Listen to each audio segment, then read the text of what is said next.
Hey guys, Martin here bringing you another Dragon Ball Z Dokkan battle video, and so today we got some information on upcoming content, most of which is stuff we knew about already, some confirmation after some mix up with some things in the files that we talked about in a previous update.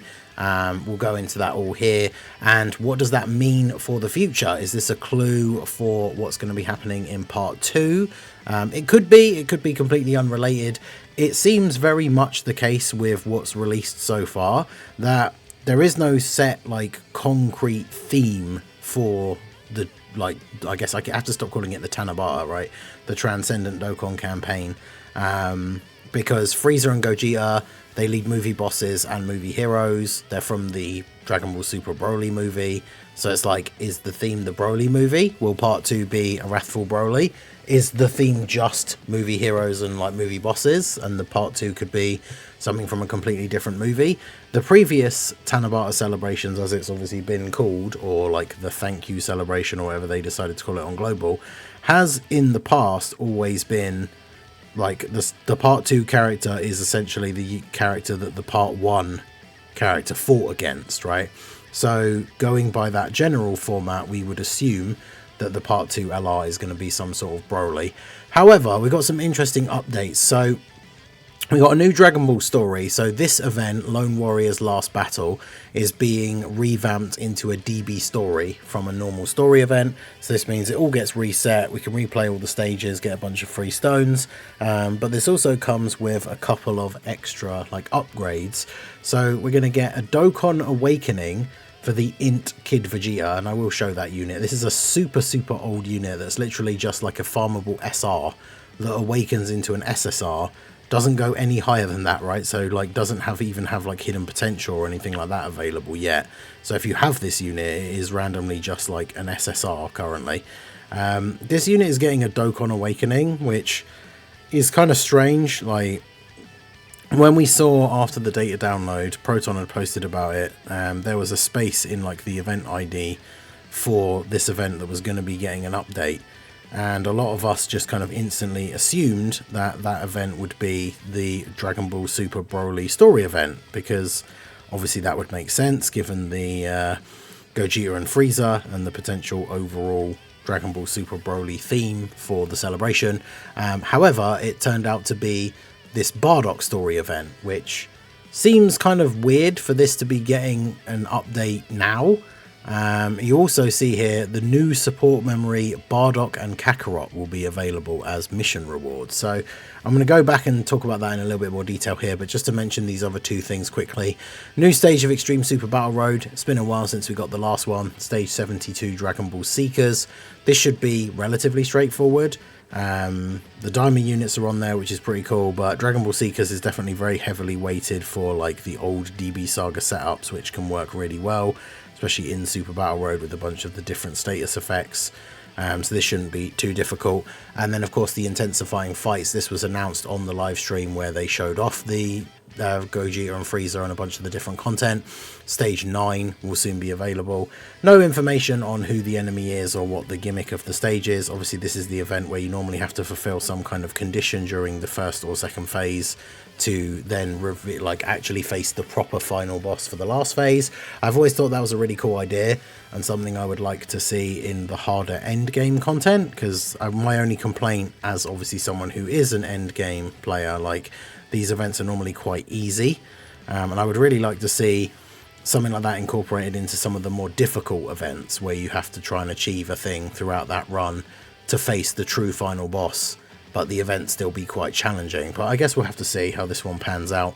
But yes, to go back to the Bardock event, so the Bardock story event being the thing that is getting updated definitely seems odd and kind of out of place given everything else that we've gotten so far, right? Because obviously, you know, the Frieza from this isn't a movie boss, Bardock isn't a movie hero.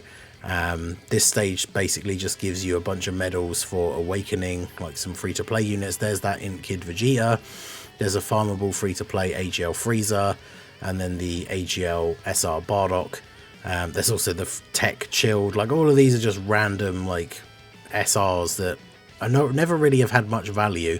There's what, 10 stages in total, so when this gets revamped, if they don't add a stage for anything like special skill orbs or something like that, then this will be a free like 20 stones plus some of the missions, so that'll be quite good. But like, why this event and why the Vegeta awakening, right? This is the Int Vegeta, who's currently, like I say, an SR that awakens to SSR, so of course we can't really go by anything in terms of what he could potentially look like post awakening, because his Gallic gun does huge damage. So I mean, obviously this is going to be at least supreme, and hopefully some sort of like effect like raising attack and defense or something like that. And then his passive is rare chance, which is 2% of attack 100%. So if you were to use him now, obviously not, you wouldn't, right? Because he's just a random SSR anyway. But like, he has a 98%. Was it really 2%? He has a 98% chance of basically just having 0 passive. So obviously completely useless, and has been for years really.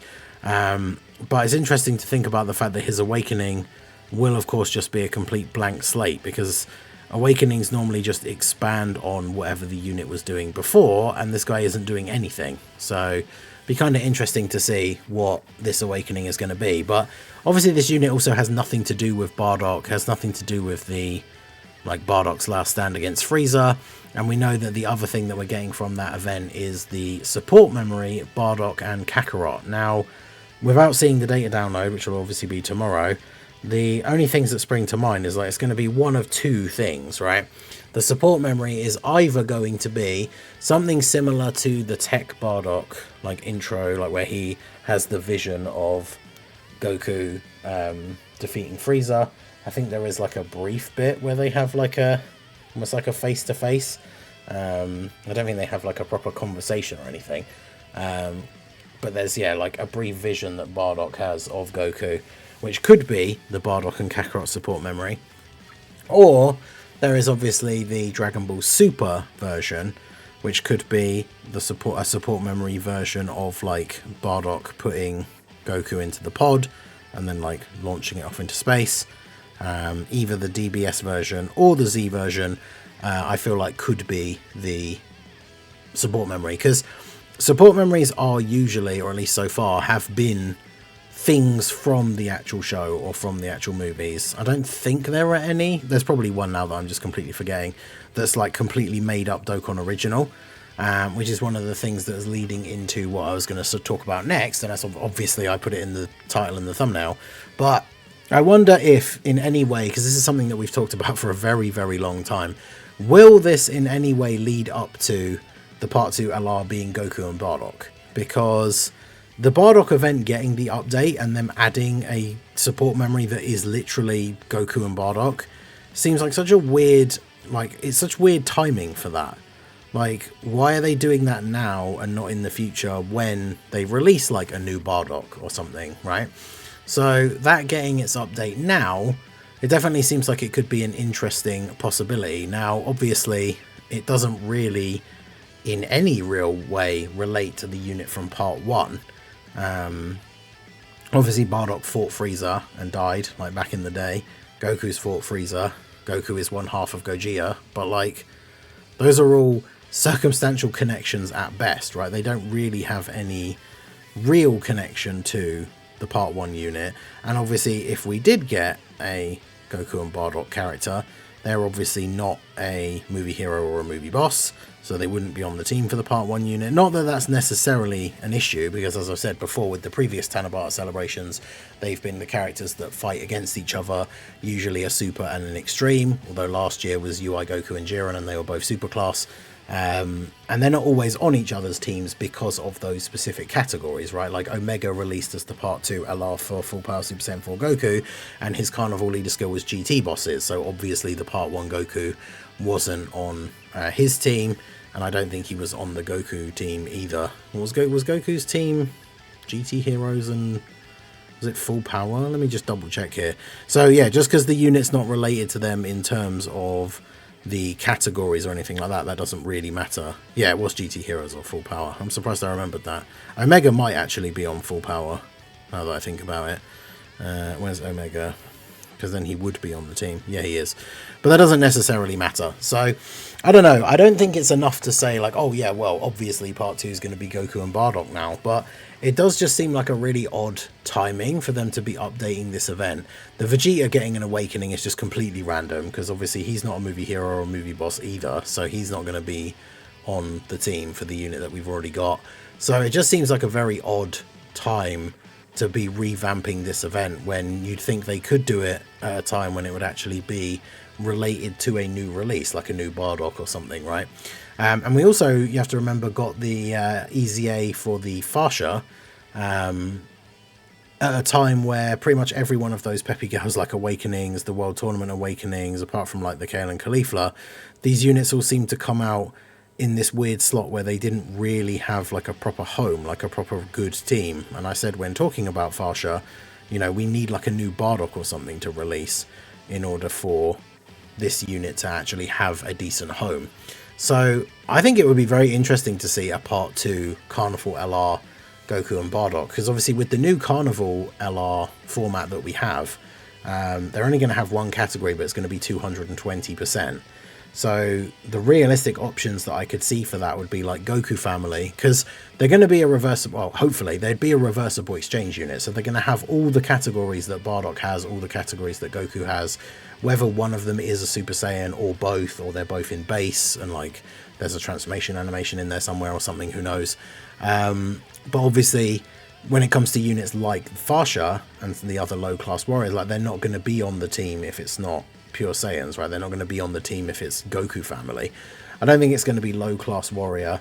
I don't think we've seen a reversible exchange so far out of the Carnival characters. We haven't seen a reversible exchange unit where their leader skill is a category that one of the 2 characters isn't on. So obviously that would be weird for this unit to have like low class warriors or something like that as a 220 lead, whilst also having like a Super Saiyan Goku as part of the card. So I mean, I guess Pure Saiyans would be the best case scenario, but it also falls under one of those things that we talk about sometimes of like teams that seem like they would be too powerful. Like we never got a 200% Carnival lead for Power Beyond Super Saiyan, right? Because it's one of the strongest categories in the game, and Pure Saiyans is kind of right up there, right? Like obviously discounting the fusions and then like Gohan, Goten and Trunks, like a full Pure Saiyans team would have basically all of the best superclass units in the game like on the team. And then obviously you would also have room for like Broly's, any new Turles, like anything like that, right? So that would absolutely be insane. Let me know what you guys think down below in the comment section. Some of this probably is just cope, some of it's probably like wishful thinking, because I've wanted this unit in the game for a long time. But the fact that this event is getting a revamp and we are literally getting a support memory that is straight up called like Bardock and Kakarot, like what is the relevance of the timing of that? I mean, there could be none and it's just randomly dropping now for some reason, but if it was a precursor to this being the part 2 Carnival LR, personally I think that would be super awesome, even though it doesn't really make a huge amount of sense in terms of any sort of connection with the part 1 LR. But you know, at the end of the day, I don't really care so much about like, oh, the part 2 unit was completely unrelated to the part 1 unit, as long as the part 2 unit is super good, right? So I don't know, let me know what you guys think down below in the comment section. Would you like to see a reversible exchange Goku and Bardock as the part 2 Carnival LR? What do you think the unit would be like? What do you think their leader skill would be? I certainly think it could be very interesting, but I'm not going to say like, oh yeah, I really think that this is going to happen because of this, but I just don't get why this is happening now with a new support memory with Goku and Bardock. Like, just, it could just be random, but it just seems like a weird timing. So I don't know, let me know what you guys think down below in the comment section.